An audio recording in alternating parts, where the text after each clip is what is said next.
ছাব্বিশে বিধানসভা ভোটের আগে আয়কর লড়াইয়ে আদালতে এই মুহূর্তে তৃণমূল কংগ্রেস আয়করে অসঙ্গতির কারণে নোটিশ দেওয়া হয় তৃণমূল কংগ্রেসকে এবং সেই নোটিশকে চ্যালেঞ্জ করে কলকাতা হাইকোর্টে মামলা করলো জোড়াফুল শিবির। 2016 থেকে 2017 এবং 2019 থেকে 2020 সালের আয়করের হিসেবের মধ্যে অসঙ্গতির কারণে নোটিশ পাঠায় আয়কর দপ্তর। প্রতি বছর তৃণমূল কংগ্রেসকে প্রায় 12 কোটি টাকা দিতে হবে আয়কর দপ্তরকে, এমনটাই সূত্র মারফত খবর পাওয়া যাচ্ছে।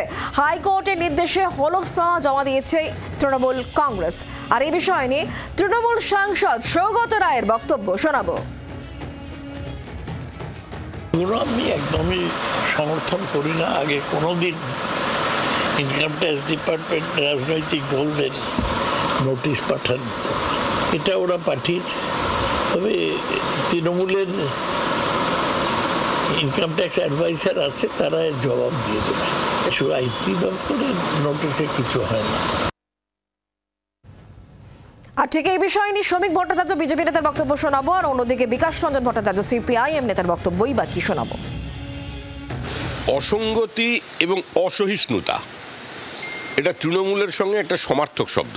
ইউরোপে বলে এলেন যে ভারতের অর্থব্যবস্থার অবস্থা যেটা বলা হচ্ছে সেটা নয়, কিন্তু অদ্ভুতভাবে দেখা যাচ্ছে তৃণমূল কংগ্রেসের যারা নির্বাচিত জনপ্রতিনিধি তাদের যে আয়করের যারা রিটার্ন সাবমিট করছে সেখানে কি পরিমাণ তাদের অর্থনৈতিক বৃদ্ধি হয়েছে। সমাজসেবী 6 কোটি টাকা।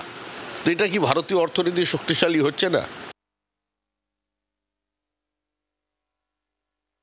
প্রত্যেকটি রাজনৈতিক দল তাদের কোত্থেকে টাকা আসছে, কি আসছে না আসছে, তার একটা হিসেব তো দিতে হয় ইনকাম ট্যাক্সকে। আর তৃণমূলের মতো একটা দুর্নীতিগ্রস্ত দল হিসেব দেবে না, এটাই স্বাভাবিক। এবং সেই জন্য নোটিশ হবে, এটাও স্বাভাবিক। মামলা হবে হাইকোর্ট, এটাও স্বাভাবিক। এবং দুদিন পরে এই দুটো রাজনৈতিক দল পরস্পর বোঝাপড়া করে বসে নিয়ে ক্লিন চিট পাবে, এটাও ধরে নিন। বাংলার আওয়াজ, বাঙালির আবেগ, জি 24 ঘন্টা।